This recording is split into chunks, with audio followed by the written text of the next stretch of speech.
Hi, today we are going to discuss with the chapter The Tale of Custard the Dragon, written by Ogden Nash.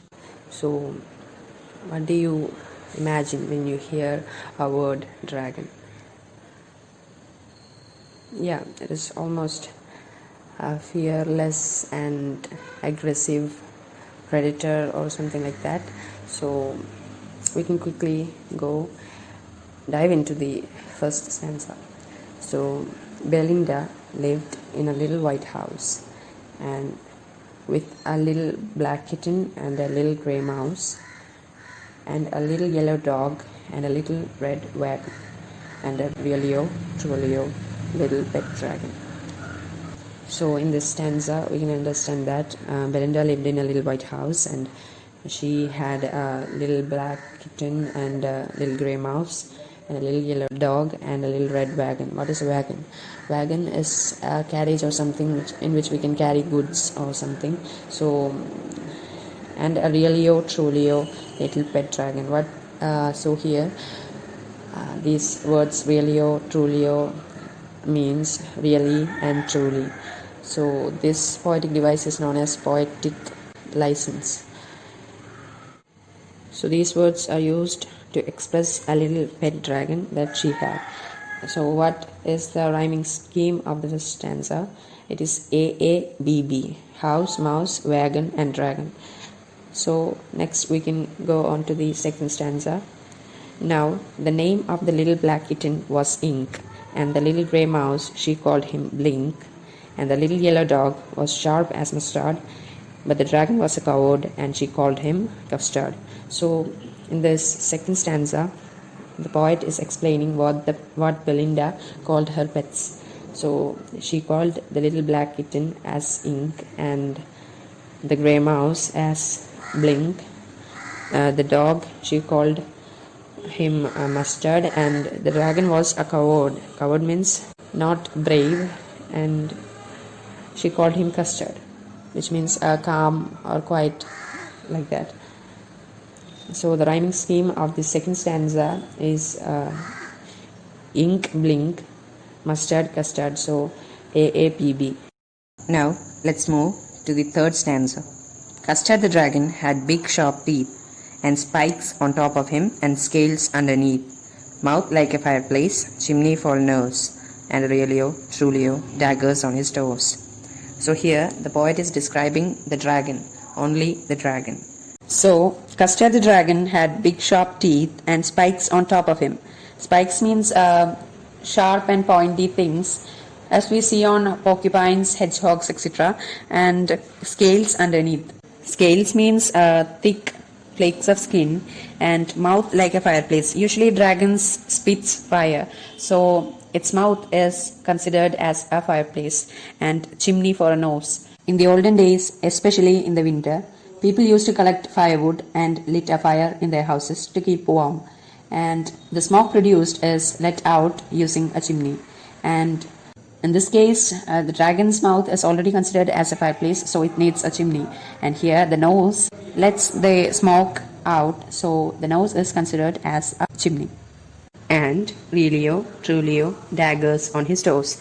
So the poet is comparing the toes of the dragon to be daggers. Daggers means knives. So it is so sharp as knives. And truly, as I explained before, means really and truly. This is what we call poetic license. So let's just take a look at the rhyming scheme of the stanza. Teeth underneath, nose and toes. So here we can give it AABB. Now let's quickly move on to our next stanza. Belinda was as brave as a barrel full of bears, and Ink and Blink chased lions down the stairs. Mustard was as brave as a tiger in a rage, but Custard cried for a nice safe cage. So Belinda was as brave as a barrel full of bears. Barrel means drum, a big drum, or barrel means a bucket. So a big bucket full of bears. Bears means strong animals. Yeah, I don't need to explain bears to you. And Ink and Blink. Ink and Blink, which means the cat and the mouse chased lions down the stairs. So it's pretty exaggeration, but the poet wants us to know that, how he is comparing.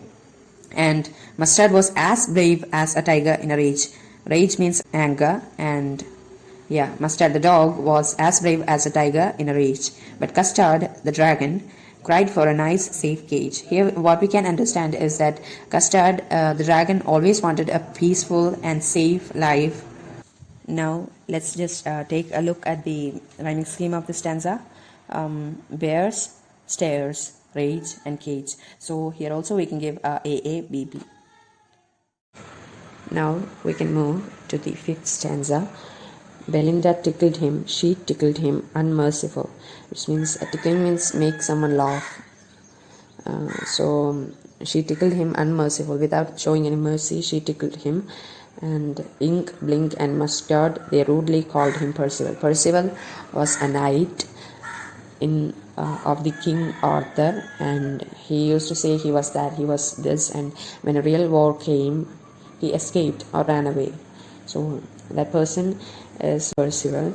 So Ink, Blink and Mustard, they rudely called him Percival, and they all sat laughing in the little red wagon. So as you may know, a dragon is so big, so it can sit in a wagon. So all the other animals sat on the little red wagon, and they laughed at Custard, the realio, trulio, cowardly dragon.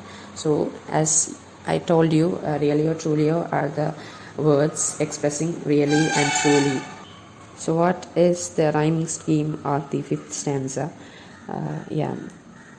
Unmerciful and Percival. The second one, wagon and dragon, are rhyming. So this stanza, it is also AABB. So we can move on to our next stanza. Belinda jiggled till she shook the house. That's not likely to happen. So it is what we call exaggeration. So exaggeration is a term for describing something and making it more than what it really is. So yeah, it's an exaggeration. And Blink said weak, which is jiggling for a mouse. It is mice usually makes sounds like weak and squeaks, something like that. So yeah. Ink and Mustard rudely asked his age when Custard cried for a nice safe cage. So here we can understand that this Custard usually cries for a safe cage. So Ink and Mustard rudely asked his age. They used to tease him like, how old are you? You are so old, and now till now you are afraid. And what's the rhyming scheme of this stanza? It is AABB again, and it is house, mouse, age and cage. Now let's just move on to our next stanza. Suddenly, they heard a nasty sound, and Mustard growled, and they all looked around. Mute cried Ink, and Ooh cried Belinda, for there was a pirate climbing the window. Here, as they were making fun of the Custard the dragon, they heard a nasty sound, and Mustard growled. Growled means a type of barking, and they all looked around. Mute cried Ink, the cat cried as Mute, the cat sound, and Ooh cried Belinda, as they were all worried about what's going on, and they understood there was a pirate climbing the window. Window means window, poetic license. So what is a pirate? A pirate is a person who robs ships, and the first person that will come to our mind is Jack Sparrow from the Pirates of the Caribbean. Now let's just take a look at the rhyming scheme of the stanza. Sound, around, Belinda, window. We can give this a AABB. So let's move on to our next stanza. Pistol in his left hand, pistol in his right, and he held in his teeth a cutlass bright. His beard was black, one leg was wood. It was clear that the pirate meant no good. So in this stanza, what we can understand is that a pistol was there in his both hands. There was a pistol, and he held in his teeth. Cutlass bright means knife, a bright knife, a short knife, and his beard was black. One leg was wood. So usually pirates will be handicapped. So here, as I was saying, I'm getting the picture of Captain Barbossa from the Pirates of the Caribbean. And it was clear that the pirate meant no good, as a person who robs ships and other goods will not mean any good. Now let's just take a look at the rhyming scheme of this stanza. Right, bright, wood, good. So we'll give it AABB. Now we can move on to our next stanza. Belinda paled and she cried, help, help.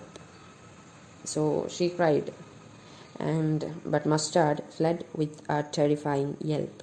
Which means, Mustard, the dog, who was as brave as a tiger, when a crisis came, he ran, crying and yelping. So, the next line, ink trickled down to the bottom of the household. So, ink, the kitten, it ran down to the bottom of the household. So, it went down the house, and the little mouse blink strategically mousehold. The little mouse, the blink, it strategically mousehold, which means it went to the mouse hole. As you may watch Tom and Jerry, you can see a hole in the wall, and that is called the mouse hole. So what is the rhyming scheme of this stanza? It is help and yelp, household and mousehold. It is almost AABB. Now we can move on to our next stanza. But up jumped Custard, snorting like an engine, clashed his tail like irons in a dungeon. With a clatter and a clank and a jangling squirm, he went at the pirate like a robin at a worm. So, but up jumped Custard. Custard jumped over there and snorting like an engine. Snorting means making a sound, an explosive sound or something like that, while breathing. And clashed his tail. Clashed means fought, or the past tense of fight. And clashed his tail like irons in a dungeon. With a clatter and a clank and a jangling squirm. These clatter, clank and jangling, these are all the sounds of things, heavy things falling down, and that sound is expressed here as clatter, clank and jangling.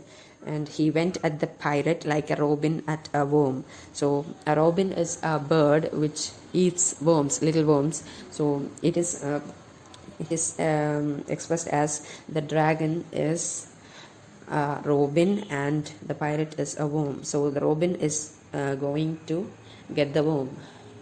And now what is the rhyming scheme of this stanza? Engine, dungeon is somewhat rhyming, so we can give it a AA. And jangling, squirm and a worm, it is also slightly rhyming. So to the next stanza.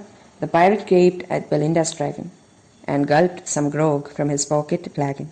He fired 2 bullets, but they didn't hit, and Custard gobbled him every bit. So what we can understand is that the pirate gaped at Belinda's dragon. Gaped means stared. The pirate didn't expect a dragon in that house, and he gulped some grog from his pocket flagon. Pocket flagon is a small container with some grog. Grog means a drink like alcohol. And after gaining some strength, he fired 2 bullets, but they didn't hit. So Custard the dragon, he gobbled him, which means swallowed him every bit without leaving any trace. Or we can say ate him. Now to the rhyming scheme of this stanza. Dragon, flagon, hit, bit. So we can again give it a AABB. Now we are going to the next stanza. Belinda embraced him. Embraced means, it's a sign of affection and accepting him. So Mustard licked him. No one mourned for his pirate victim. No one cried for that victim, his victim, that pirate. And ink and blink in glee did Gyrate. So ink and blink in glee and Gyrate. Glee means happiness and Gyrate means danced. Glee means delight also. So around the dragon that ate the pirate. So they danced in happiness around the dragon that ate the pirate. So what is the rhyming scheme of this stanza? Him, victim, gyrate and pirate. So AABB again. So till this time, all the pets, other pets, Mustard, Ink and Blink, usually teases him and never accepted him. Now they accept him and they embraced and they are very joyful as Custard saved the day. So now we can move on to our next stanza. So, but presently up spoke the little dog Mustard, I'd have been twice as brave if I hadn't been flustered. So this line means that Mustard told that he must have been twice as brave if he was not confused, or flustered means confused. And up spoke ink and up spoke blink, we'd have been 3 times as brave, we think. As Mustard told, they told that ink and blink told that they must have been 3 times as brave as Custard. They think so. And Custard the dragon said, I quite agree that everybody is braver than me. So Custard, even though they all told that and they all ran away, Custard still said that he agrees with the statement that everybody is braver than me. So what is the rhyming scheme of this stanza? Mustard and flustered, blink and think, agree and me. So here we have 3 rhyming schemes and A, B, B, C, C. Now let's just move on to our next stanzas, or the last stanzas. Belinda still lives in her little white house with her little black kitten and her little grey mouse, and her little yellow dog and her little red wagon, and her really truly little pet dragon. So this stanza just explains that things get back to normal as it was before. As in the first stanza, this stanza also has a rhyming scheme: house, mouse, wagon and dragon, resulting in AABB again. To the next stanza. Belinda is as brave as a barrel full of prayers. Ink and blink chase lions down the stairs. Mustard is as brave as a tiger in a rage, but Custard keeps crying for a nice safe cage. So bears, stairs, rage and cage are rhyming in a pattern AABB. So let's have a brief look through the summary of the poem. The Tale of Custard the Dragon is a ballad. It is a humorous poem about a cowardly dragon named Custard. Custard is a pet of Belinda, a little girl who lives in a little white house with her pets. She had a black kitten named Ink, a grey mouse named Blink, a yellow dog Mustard, and a cowardly dragon Custard. The poet says that all of them are very brave except the dragon. Others were described as brave and are compared to animals like bear, tiger or lion. But the dragon is very timid. He always demands a safe place for himself. All the other characters make fun of him, but one night they are surprised by the entry of a pirate in the house. All of them get frightened and start hiding here and there, but to everyone's surprise, the dragon not only tackles him but also eats him up. As all of them are saved by Custard, they thank him. But at the end, they realize that they used to make fun of the dragon because of his being timid. So all of them suddenly start saying that they are more braver and could have handled the situation in a much better way. Here, the poet has tried to say that sometimes a timid person is the actual hero in the toughest situations of life. Now, let's take a close look with the literary devices of this poem, The Tale of Custard the Dragon. In the first stanza, we have repetition. Repetition is the use of a word more than once. Here, the word little is repeated almost 6 times in the first stanza itself. The next one is oxymoron, the use of 2 words with opposite meanings. Pet, dragon. Pet is a word which means it is easily tameable and friendly, but a dragon is very aggressive, non-friendly and fierce predator. We have learned oxymoron in the previous poem, The Tiger in the Zoo. There we have a line with quiet rage. Quiet means silence, rage means anger. These 2 words are opposite to each other. This is what we call oxymoron. Next, we have anaphora. Anaphora is the repeated use of a word at the start of 2 consecutive lines. We have an example right here. And a little yellow dog and a really truly little pet dragon. Here, the words and is repeated in 2 consecutive lines. Next, we have Poetic license. Poetic license is the freedom of the poet to change the spellings of certain words to create a musical effect. We have an example here. A realio, trulio, pet dragon. In here, realio and trulio means really and truly. The poet has changed these spellings to create a musical effect. In the second stanza, we have simile. A simile compares two different things using the words like or as. Here we have, and the little yellow dog was sharp as mustard. Here, the little yellow dog is compared to mustard using the word as. Next, we have alliteration. Alliteration is the occurrence of the same letter or sound at the beginning of adjacent or closely connected words. Here, we have an example. Covered, and she called him Custard.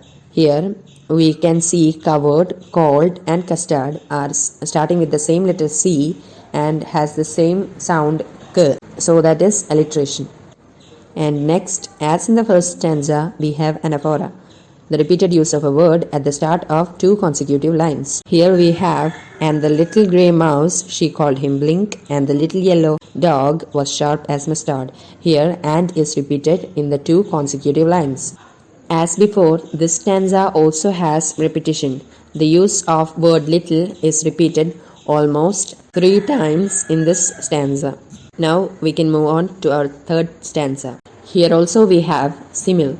The dragon's mouth is compared with fireplace in the line mouth like a fireplace. It is compared using the word like. Next we have metaphor. In this poem, chimney for a nose, the nose is expressed as a chimney.